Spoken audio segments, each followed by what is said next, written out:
ஆண்டவர் இரட்சகருமான இயேசு கிறிஸ்துவின் அருமையான நல் நாமத்தினாலே உங்கள் அனைவருக்கும் விசுவாச வார்த்தை கிராம சபையின் மூலமாக வாழ்த்துக்களை தெரிவித்துக் கொள்கிறேன். உங்களை வாழ்த்தி வரவேற்கிறேன். ஒவ்வொரு ஞாயிற்றுக்கிழமை காலை 10:30 மணிக்கு என்னுடைய சபை ஆரம்பமாகிறது. அருகில் இருக்கிறவர்கள் நேரடியாக கலந்து கொள்ளலாம். தூரத்தில் இருக்கிறவர்கள் என்னால் கலந்து முடியாது என்று எண்ணுகிறவர்கள் எங்களுக்கென்று யூடியூப் சேனல் இருக்கிறது. ரெவரண்ட் பீட்டர் பால் என்று சொல்லி பேரில் பதிவிட்டிருக்கிறோம். உலகத்தில் எந்த பகுதியில் இருந்தாலும் சரி என்னுடைய சேனலை பார்த்து தேவ வார்த்தையை கேட்டு வாழ்க்கையில வெற்றி நேரடியாக வார்த்தைகளை கடந்து சொல்லுவோம். ஒவ்வொரு வாரமும் தொடர் போதனையாக உன்னுடைய வல்லமை உன்னுடைய விசுவாசத்தில் இருக்கிறது. சொல்லுங்க, என்னுடைய வல்லமை என்னுடைய விசுவாசத்தில் இருக்கிறது. என்னுடைய வல்லமை என்னுடைய விசுவாசத்தில் இருக்கிறது. என்னுடைய வாழ்க்கையிலே வல்லமை விளங்க நான் விசுவாசிக்கிறேன். ஆமென், அல்லேலூயா. உங்க வாழ்க்கையில வல்லமை வரணும்னா நீங்க விசுவாசிக்கணும். ஆசிரியர் லூக்கா சுவிசேஷம் 10ஆம் அதிகாரம் 19ஆம் வசனம். இன்னொருத்தருக்கு எபேசியர் 6ஆம் அதிகாரம் 12ஆம் வசனம். இன்னொருத்தருக்கு கொலோசியர் 2ஆம் அதிகாரம் 15ஆம் வசனம். சீக்கிரம் எபேசியர் 10:19, சரி லூக்கா 10:19, எபேசியர் 6:12, கொலோசியர் 2:15. மொத்த சத்தமா வாசிப்போம். லூக்கா 10:19. இதோ சர்ப்பங்களையும் தேள்களையும் மிதிக்கவும் சத்துருடைய சகல வல்லமையையும் மேற்கொள்ளவும் உங்களுக்கு அதிகாரம் கொடுக்கிறேன். ஒன்றும் உங்களை சேதப்படுத்த மாட்டார். என்ன சேர்ந்து சொல்லுவீர்கள் எல்லாரும்? இதோ சர்ப்பங்களையும் தேள்களையும் மிதிக்கவும் சத்துருடைய சகல வல்லமையும் மேற்கொள்ளவும் எனக்கு இயேசு கிறிஸ்து அதிகாரத்தை கொடுத்திருக்கிறார். ஒன்றும் என்னை சேதப்படுத்தாது. எல்லாம் சத்தமா சொல்லுங்க, ஒன்றும் என்னை சேதப்படுத்தாது. ஒன்றும் என்னை சேதப்படுத்தாது. சாசுடைய கிரியை உங்களை ஒன்றுமே செய்ய முடியாது. நாம சொல்றீங்க, தலைவர் உங்களை நெருங்காது, சுகமின் உங்களை நெருங்காது, பிரச்சனை உங்களை நெருங்காது, வறுமை உங்களை நெருங்காது, தோல்வி உங்க பக்கத்திலே வராது. ஏன்னா இயேசுவின் ரத்தம் உங்களுக்காக சிந்தப்பட்டிருக்கிறது. இயேசு உங்களுக்காக ரத்தம் சிந்தி இருக்கிறார். நீங்கள் மீட்கப்பட்டவர்களாக தேவ ஆசீர்வாதத்தை பெற்று வாழ தகுதியுள்ளவர்களாக கர்த்தர் உங்களை மாற்றி இருக்கிறார். எத்தனை கை தட்டி கர்த்தர் அப்படியே தேவன் மாற்றிட்டாரு. ரொம்ப வித்தியாசமான மனுஷனாக, வித்தியாசமான மனுஷியாக தேவன் மாற்றி வைத்திருக்கிறார். அல்லேலூயா. பாருங்க, இந்த வாசிங்க எபேசியர் 6:12. எபேசியர் 6:12. ஏனெனில் மாம்சத்தோடும் இரத்தத்தோடும் துரைத்தனங்களோடும் அதிகாரங்களோடும்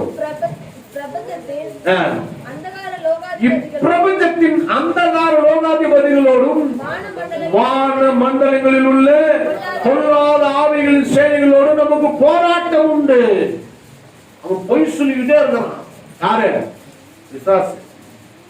உனக்கு ஒண்ணும் இல்லை, அவளுதான் முடிஞ்சு போச்சு, நீ சீக்கிரம் சாவ போற, நீ உயிரோடு இருக்க மாட்ட, இந்த வியாதியில் நீ செத்துருவ, அவள்தான் கடன் ஆயிட்டியா, உட்காந்துருவ, நீ எந்திரிக்க முடியாது, முடிஞ்சு போச்சு, உன் வாழ்க்கை இனிமேல் இப்படிதான் நீ வாழ போற, நீ கடன் தான், கடன்லயே தான் இருப்ப, வழியே கிடையாது, ஒரு நாள் நீ மாற மாட்ட, நீ கடைசி வரைக்கும் வீடு கட்ட போறதே இல்ல, கடைசி வரைக்கும் நீ இடத்த வாங்க போறதே இல்ல, நீ இப்படியே தான் இருக்க போற.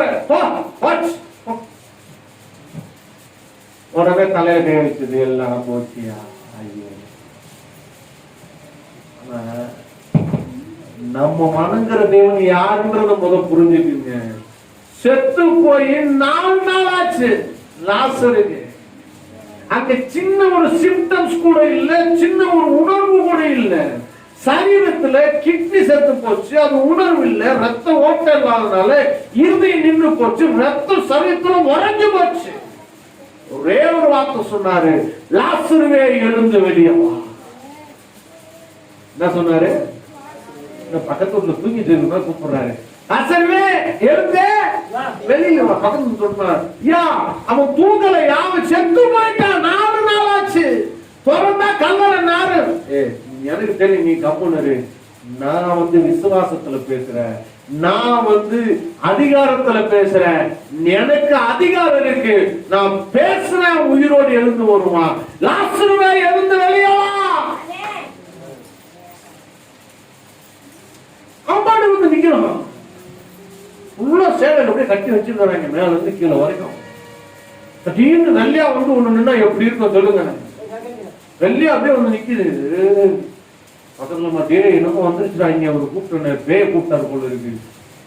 ஏன் இல்லப்பா, செத்து போன உயிரோடு எழுந்திருக்காரு. கையத்தை தாண்டவருக்காரு, உன் கையத்தை தாண்டவருக்காரு. அல்லேலூயா.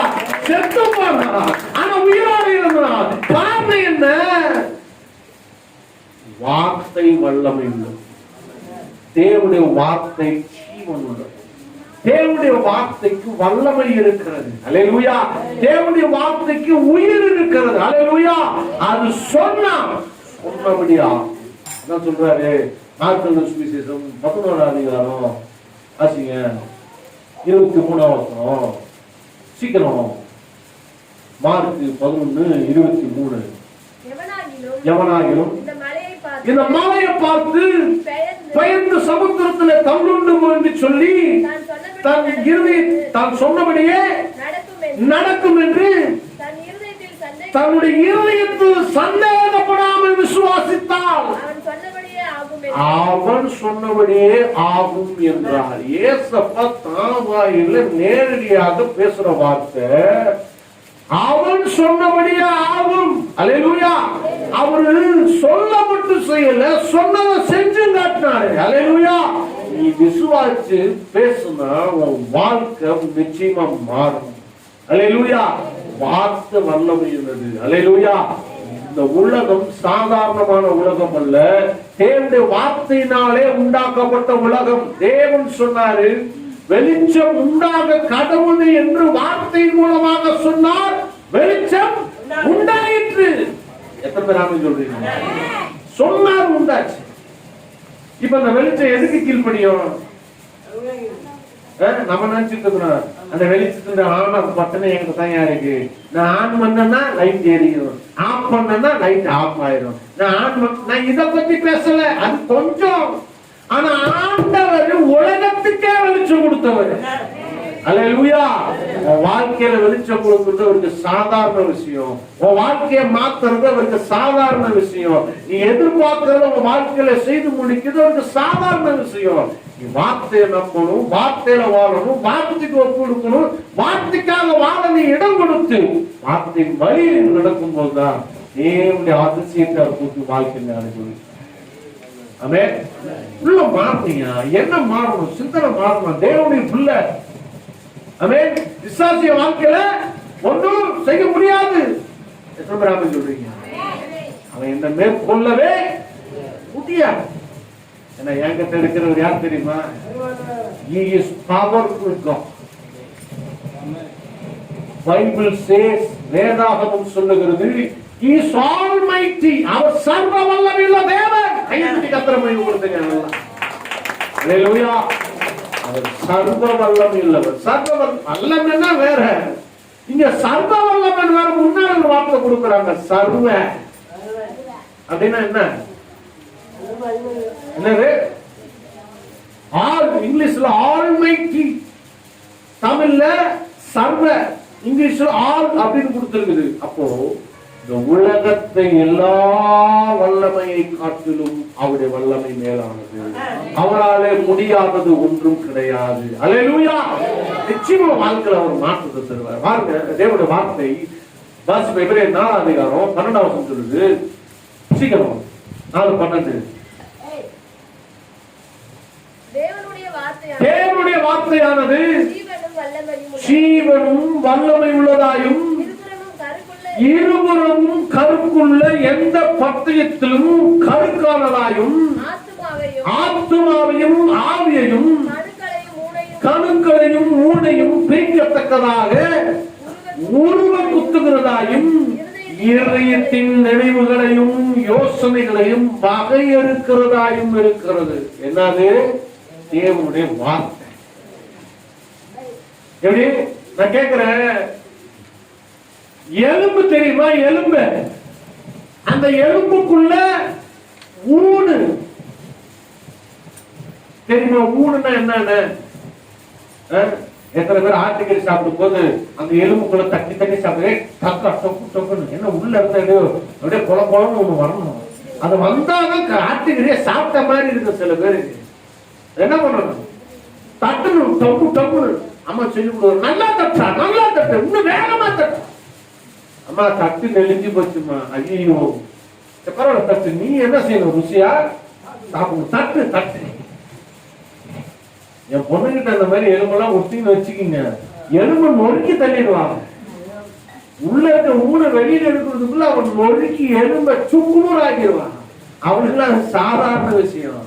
பாருங்க, ஊனையும் எலும்பையும் தனித்தனியா தேவனுடைய வார்த்தையால பிரிக்க முடியுமா? அல்லேலூயா. முடிகிற காரியமா அது? நம்ம வேக வச்சு பிரிக்கிறோங்க. அவரே எலும்புக்கு உயிர் கொடுக்கிற தேவன். அல்லேலூயா. எலும்புக்கு உயிர் கொடுக்கிறோம். சொல்றேன், அந்த வார்த்தை வல்லமை உள்ளது. அந்த வார்த்தையினாலே நம்முடைய வாழ்க்கையிலே மாற்றம் உண்டாக வேண்டும் என்று சொன்னால் அந்த வார்த்தையை விசுவாசித்து அந்த வார்த்தைக்கு இடம் கொடுத்து அதிலே நாம் நடக்க வேண்டும். ஆமென். அல்லேலூயா. வல்லமை வரணும்னு சொன்னா முதல் விசுவாசம் வரணும். வல்லமை நம்ம வாழ்க்கையில வேலை செய்யணும், விசுவாசம் வேலை செய்யணும். வல்லமை நம்ம வாழ்க்கையில செயல்படணும்னா நம்ம விசுவாசத்துல செயல்படணும். இதெல்லாம் இருந்தாதான் தேவனுடைய அதிசயத்தை அற்புதத்தை நம்ம பார்க்கணும். அல்லேலூயா. நிறைய பேருக்கு சரீர முயற்சி தான் ரொம்ப முக்கியமாயிடும். சரீர முயற்சி இப்படி செய்வோம், இப்படி செய்வோம், அந்த மாதிரி செய்வோம், இந்த மாதிரி செய்வோம், அப்படி பிளான் பண்ணும், இப்படி பிளான் பண்ணும். எப்படி பிளான் பண்ணாலும் கர்த்தருடைய சித்தம் அங்க இருந்தாதான் நீ ஜெயத்தை பார்க்கணும். கர்த்தருடைய சித்தம் ரொம்ப முக்கியம். கர்த்தர் விரும்பணும். இல்லைன்னா உனக்கு நஷ்டமும் பிரச்சனையும் குழப்பமும் தேவையில்லாத வேதனையும் தான் வரணும். கர்த்தர் விரும்பணும்.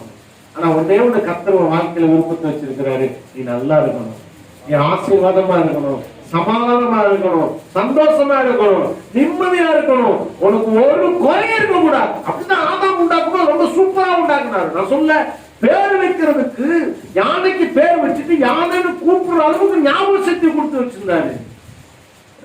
சொல்ல, நீர் யானையும் யானையும் பாக்குறதுக்கு ஒரே மாதிரிதான் இருக்கணும்.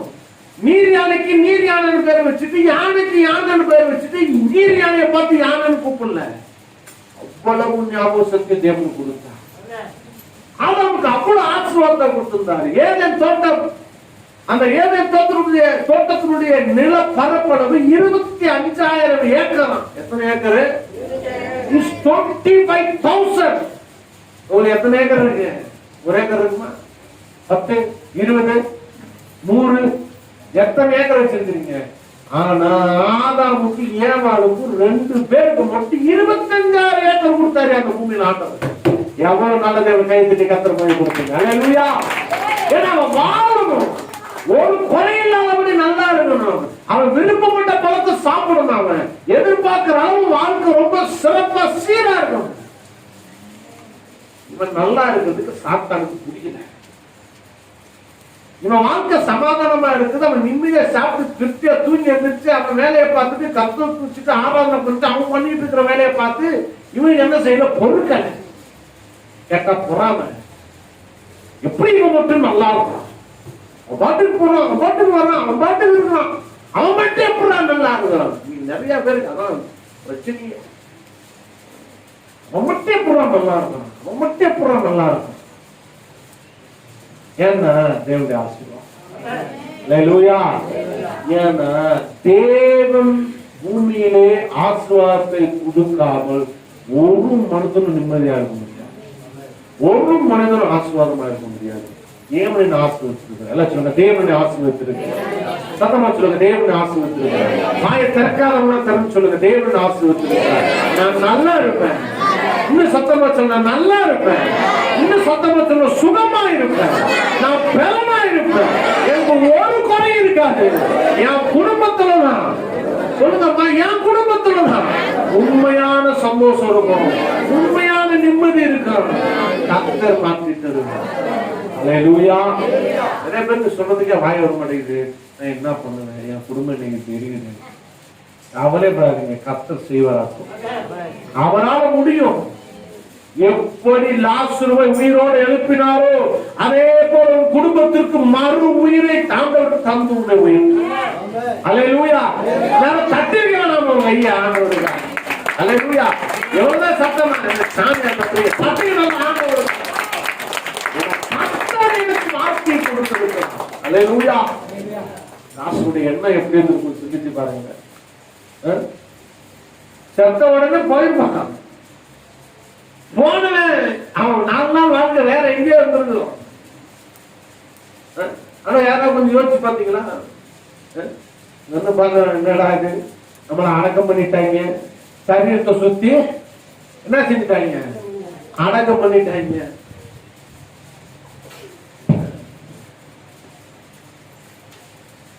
எந்த அளவு யோசிச்சிருப்பார் பாருங்க, எந்த அளவு வேதனைப்பட்டிருப்பார் பாருங்க. மறுபடியும் சரீரத்துல போக முடியுமா, இருக்க முடியுமா, வாழ முடியுமா? ஆண்டவர் நினைச்சார்னா நீ வாழ முடியும். இயேசு நினைச்சார்னா நீ மாற முடியும்.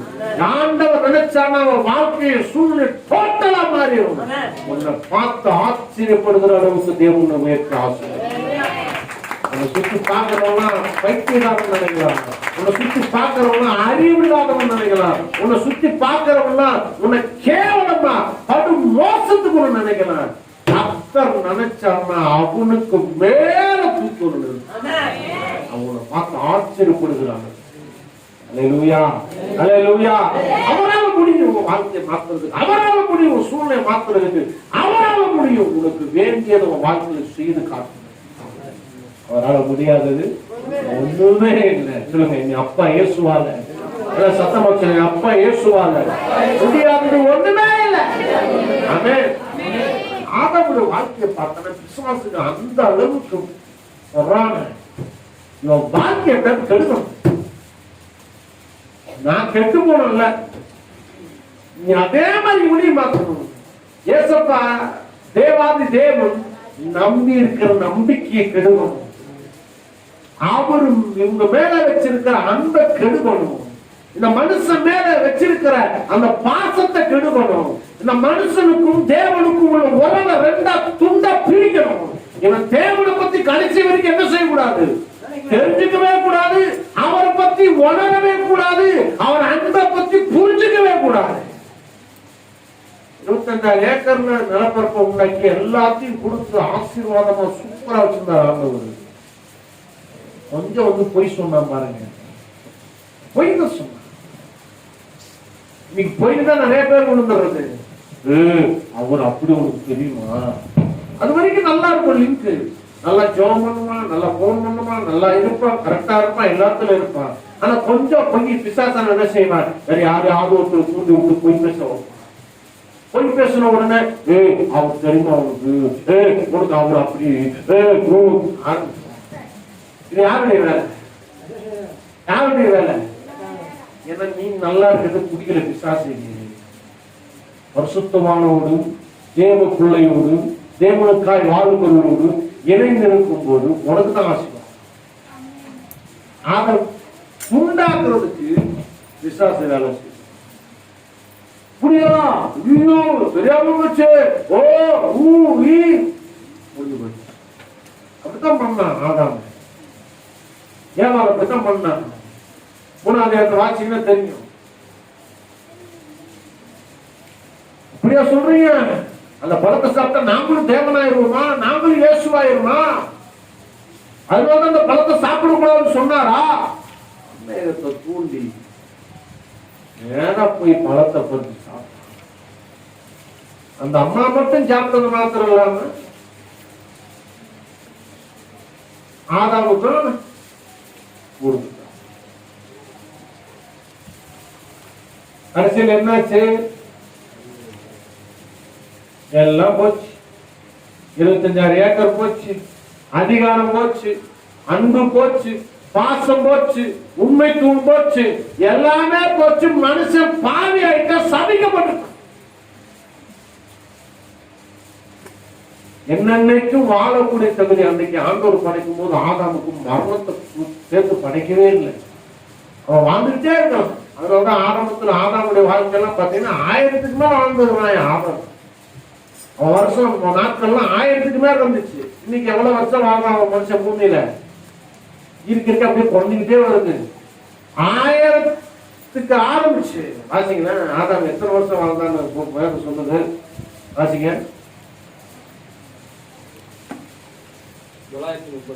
930. அப்பா நல்ல கவனி. எத்தனை வயசு வரைக்கும் வாழ்ந்துருக்கான் ஆதாம்? என்னங்க, யாராவது 930 வயசு ஆளை பார்த்திருக்கீங்களா? சொல்லுங்க. ஆனா ஆதாம் வாழ்ந்தாங்க 930 வயசு வரைக்கும். ஆரம்பத்துல மனுஷனுக்கு தேவன் மரணத்தை நியமிக்கவே இல்லை.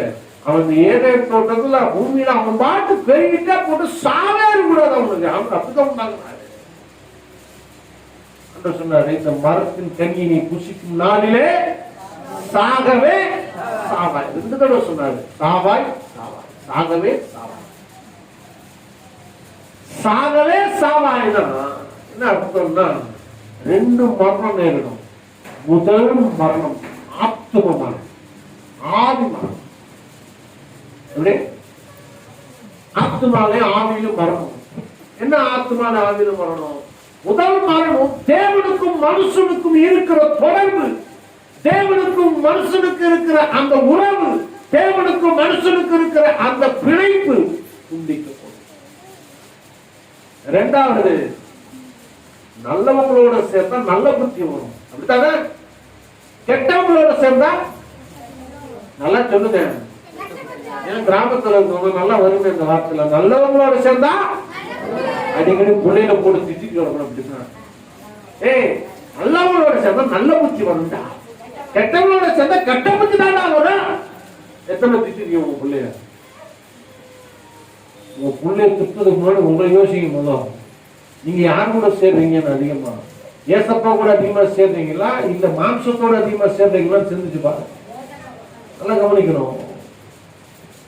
நல்லவர்களோடு சேர்ந்தால் நல்ல எண்ணம், கெட்டவர்களோடு சேர்ந்தா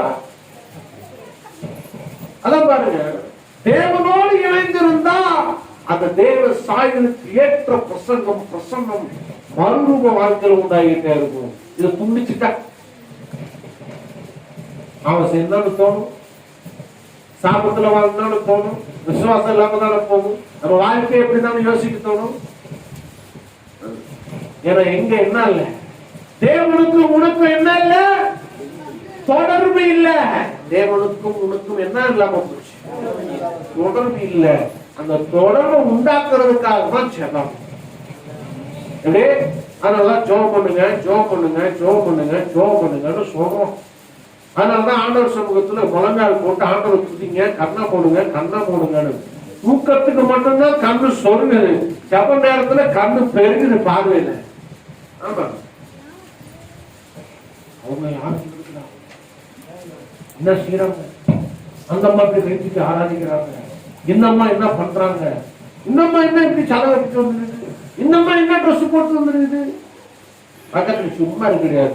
ஏய் எந்திரி, இந்த அம்மா உட்காந்துருங்க, அந்த அம்மா எந்திரி,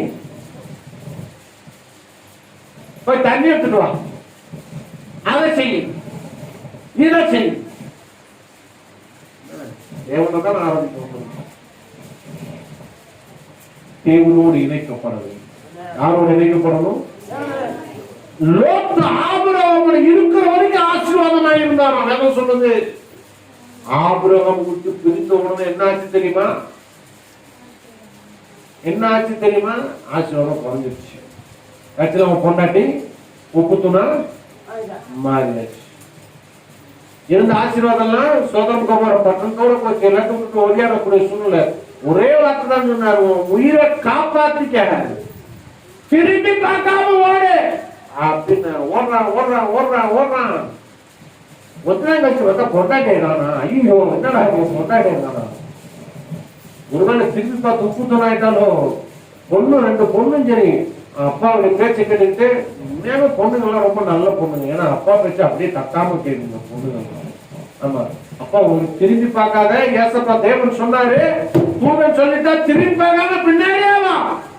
பொண்டாட்டிதான் புருஷ பேச்சு கேட்கறதே கிடையாது. ஆமா, கேட்கற அளவுக்கு புருஷன் இருந்தா தானே கேட்கறது. அப்படித்தானே? புருஷன் ஒழுங்கா இருக்கணும், பொண்டாட்டியும் உண்மையா இருக்கணும். கர்த்தருக்கு பயந்து வாழணும். ஓடுறாங்க. திடீர்னு டமாக்குமான்னு சவுண்ட் கேட்டோன்னு என்னடா சவுண்ட் நம்ம தெரிஞ்சு பாருங்க. அந்த வார்த்தையை மீறினா பிரச்சனை தான். நீங்க வாழ்க்கையில பிரச்சனை வர்றதுக்கு காரணம் தெரியுமா?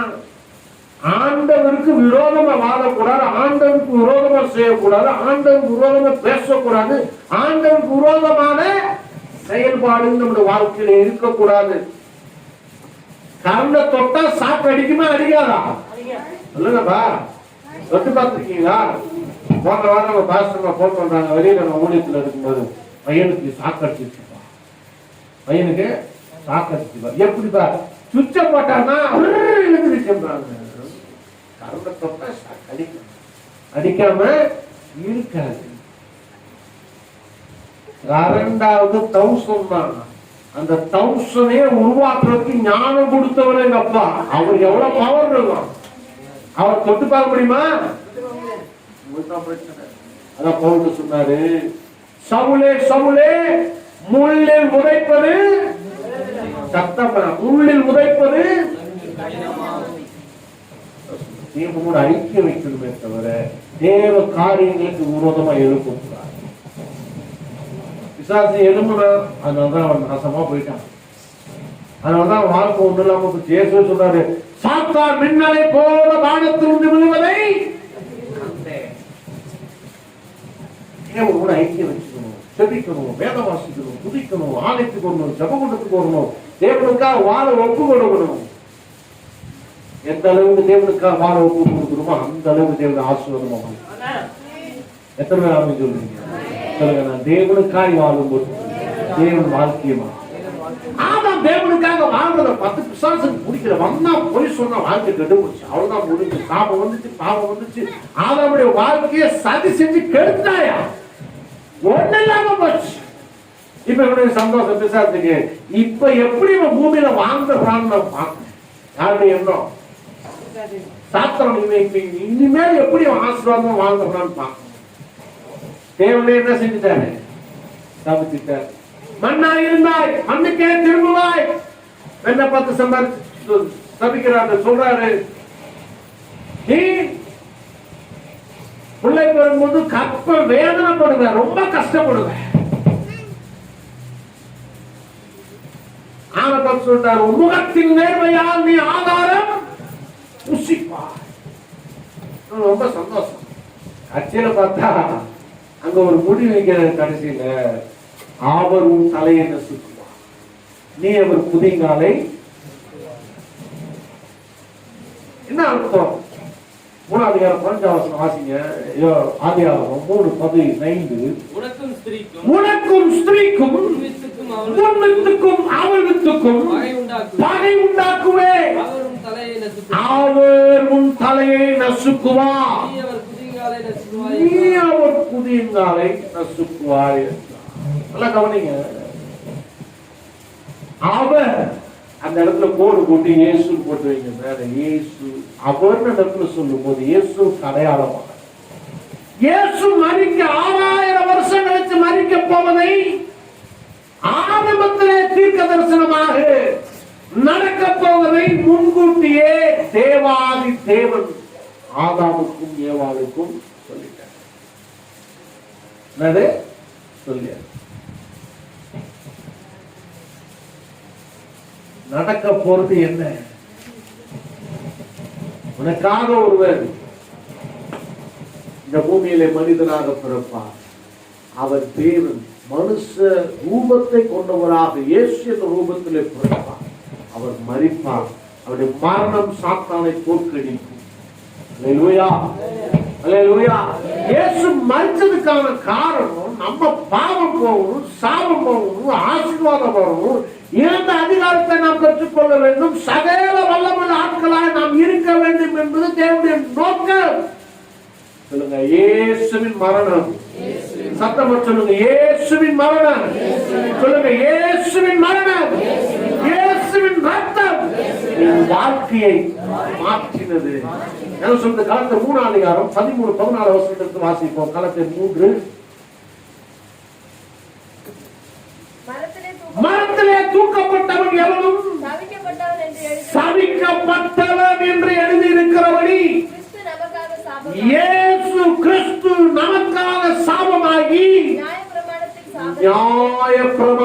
சாபத்திற்கு நம்மை நீங்களாக்கி மீட்டு கொண்டார். அல்லேலூயா, அல்லேலூயா. இயேசு நம்மை மீட்டெடுத்தாராம். அல்லேலூயா. ஆபத்துல இருந்தோம், சாபத்துல இருந்தோம், வியாதியில் இருந்தோம், வறுமையில் இருந்தோம், கஷ்டத்துல இருந்தோம், நஷ்டத்துல இருந்தோம், வாழவே வழி தெரியாம இருந்தோம். அப்பதான் ஒரு செய்தி கிடைச்சது. நான் நல்லா இருக்கணுன்றதுக்காக இயேசு தெய்வம் மரித்தார். நான் நல்லா இருக்கணுன்றதுக்காக இயேசு தெய்வம் மரித்தார். நான் சுகமாய் இருக்க வேண்டும் என்பதற்காக இயேசு தெய்வம் எனக்காக மரித்தார். நான் பலனாக, ஆசீர்வாதமாக, எல்லாவற்றிலும் உயர்ந்தவனாக, சமாதானம் உள்ளவனாக, சந்தோஷம் உள்ளவனாக, நிம்மதி உள்ளவனாக வாழ்வு கொடுத்திருக்கிறார். சொல்லுங்க, இயேசு எனக்காக மரித்தார். என் சாபத்தை நீக்கினார். எனக்கு மறுவாழ்வை கொடுத்து ரத்தம் நம்முடைய பாவங்களை வேணும் சொல்லுது. ரத்தம் சிந்துதல் இல்லாமல் பாவ மன்னிப்பு இல்லை.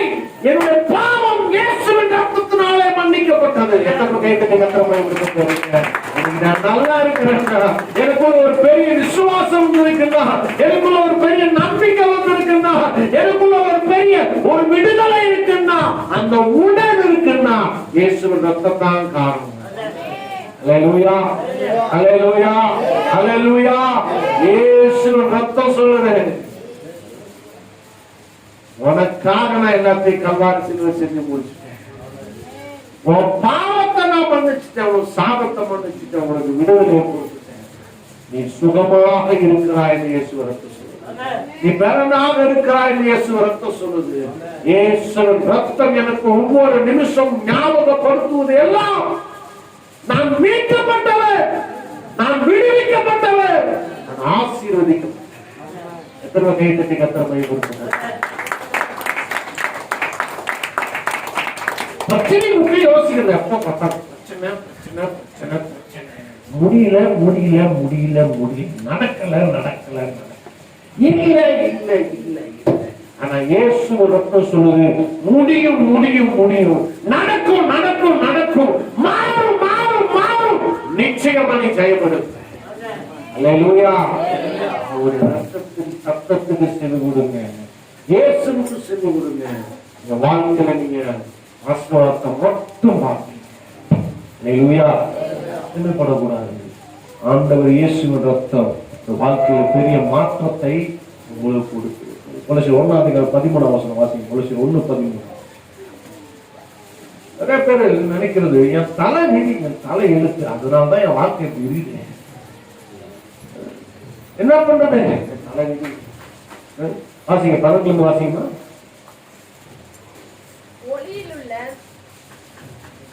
கொலோசியர் 1:13.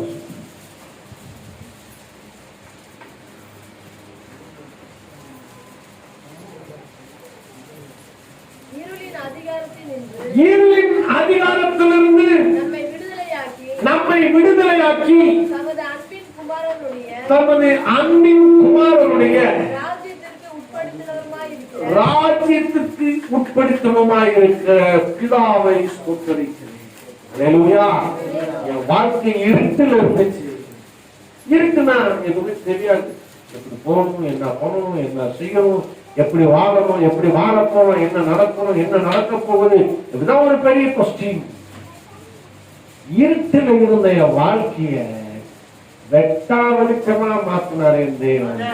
இப்ப எனக்கு தெரியும் நான் எப்படி வாழணும்னு, இப்ப எனக்கு தெரியும் நான் எப்படி போகணும்னு, இப்ப எனக்கு தெரியும் நான் எப்படி மாறணும்னு. நான் மாறுவேன், வாழுவேன். கர்த்தருக்கு துணையாயிருந்து அற்புதமாக நடத்துவான். ஆமென். அல்லேலூயா. அவன் நடத்துவார். ஆமென். அல்லேலூயா. அவர் என் கூட இருக்கிற வரைக்கும் நான் எதை குறித்து கவலைப்பட வேண்டிய அவசியம் கிடையாது. பக்கத்துல பார்த்து சொல்லுங்க, உங்க கூட இயேசு இருக்கிறாரு. சத்தமா சொல்லுங்க, உங்க கூட இயேசு இருக்கிறாரு.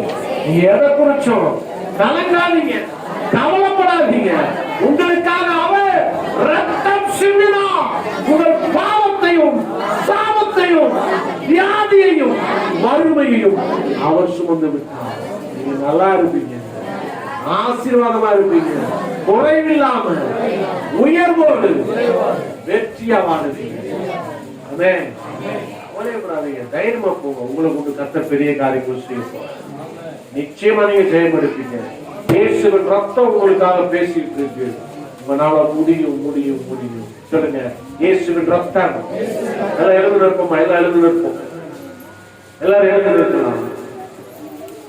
எல்லாம் சொல்லுங்க, கையை உயர்த்தி சொல்லுங்க, இயேசுவின் ரத்தம் எனக்காக பேசிக் கொண்டிருக்கிறது. என்னால் முடியும், என்னால் முடியும். நிச்சயமாய் நடக்கும், நிச்சயமாய் மாறும், நிச்சயமாய் நடக்கும். நான் சுகமாய் இருக்கிறேன், நான் பலனாய் இருக்கிறேன், நான் ஆரோக்கியமாய் இருக்கிறேன், நான் ஆசீர்வாதமா இருக்கிறேன். எனக்கு ஒரு குறை இல்லை, நான் நல்லாவே இருக்கிறேன். ஆமென். ஹல்லேலூயா. ஆண்டவருக்கு நன்றி சொல்லுவோம். எல்லா கண்களை மூடுவோம்.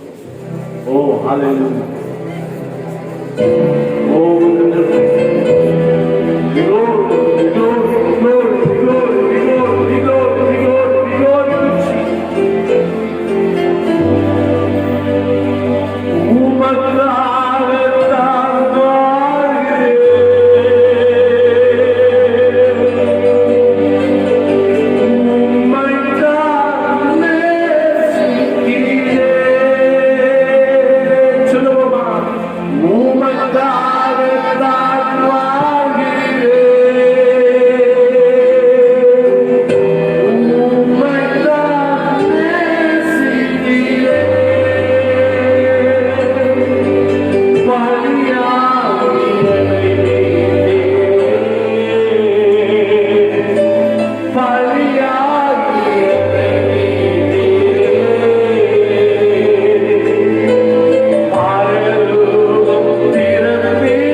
சத்தம்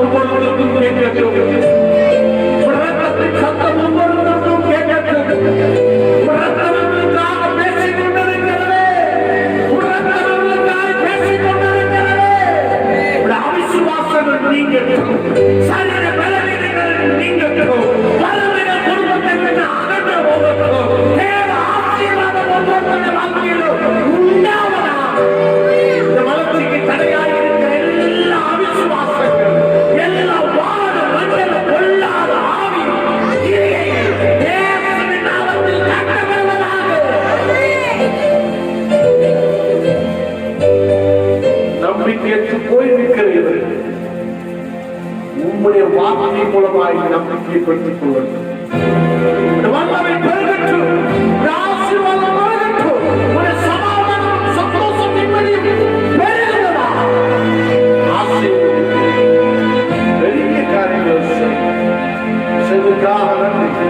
உமக்கே துதி, கன, மகிமை அனைத்தையும் ஏறெடுக்கிறேன். மீட்பர் இயேசுவின் நாமத்தில் ஜெபிக்கிறேன் நல்ல பிதாவே. ஆமென், ஆமென். ஆத்துமாவே கர்த்தரை ஸ்தோத்திரி. முழு உள்ளமே பரிசுத்த நாமத்தை ஸ்தோத்திரி. என் ஆத்துமாவே கர்த்தரை ஸ்தோத்திரி. கர்த்தர் செய்த சகல உபகாரங்களையும் மறவாதே. ஆமென். பாடலை பாடுவோம். பாடல் முடிந்த உடனே கலந்து சொல்லுவோம். யாராவது முடிஞ்சது யாராவது ஜப கூட்டம்னு சொல்லப்படும். அதே சமயத்தில் கிறிஸ்துமஸ் காரியங்களை குறித்து பேசப்படும். கர்த்தர் நிர்வாகம் ஒரு பாடலை பாடுவோம். கர்த்தர் நிர்வாகம் சொல்லிப்பாராங்க. உயிரோடு இருக்கும் நாளெல்லாம் உண்மை புகழ்ந்து பாடுங்க என்று சொல்லி கரைகளுக்கு பாடலை பாடி கர்த்தர் நாமத்தை நம்ம ஈடுபடுத்துவோம்.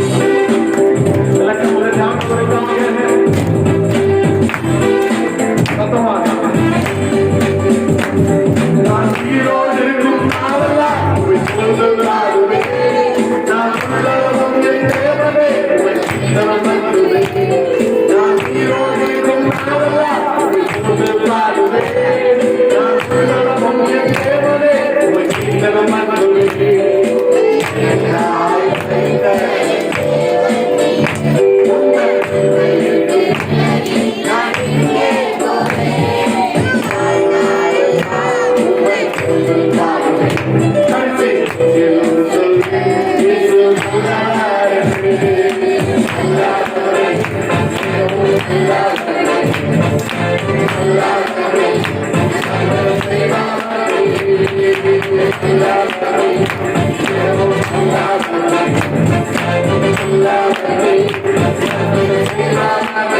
Yes,